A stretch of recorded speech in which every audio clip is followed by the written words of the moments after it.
78ஆம் ஆண்டு சுதந்திரத்தை கொண்டாடிட்டு சுதந்திரத்துக்காக காத்து கொண்டிருக்கும் பெண்கள். ஏன் சொல்றேன்னா, நம்ம பெண் குழந்தைங்க வச்சிருக்கோம், கஷ்டப்பட்டு டாக்டருக்கு படிக்க வைக்கணும்னு நினைக்கிறோம். ஆனா பல உயிர்களை காப்பாத்துற அந்த டாக்டரையே காப்பாற்ற முடியலையே இந்த சட்டத்தால.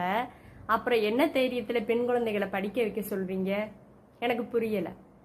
பெண்கள் உடைதான் தப்புன்னு சொன்னாங்க. ஆனா 16 மணி நேரம் கஷ்டப்பட்டு அவ்வளவு உயிர்களை காப்பாத்தின அந்த டாக்டர் எவ்வளோ ஒரு நேர்த்தியான ஒயிட் கலர் கோட்டோட தானே போய் தூங்கியிருக்கா. அந்த பொண்ணையே சீரழிச்சிருக்காங்கன்னா மேலை நாடுகளில் சட்டம் எப்படி இருக்குன்னா வெட்டிடுறாங்க, தலையவாவது எதையாவது வெட்டிடுறாங்க. அந்த மாதிரி செய்யுங்களேன் ஒரு டைம். குற்றவாளிகளை ஏன் குற்றவாளிகளை காப்பாற்ற பார்க்குறாங்க? எனக்கு அதான் புரியலை. ஏன் அவங்கள காப்பாற்றணும்? அவங்கன்னு தியாகிகளா? ஒருத்தனையாவது அப்படி செய்யுங்களேன். உங்க சட்டத்தால் அப்படி செய்யுங்க. மறுபடியும் யாரும் குற்றம் செய்ய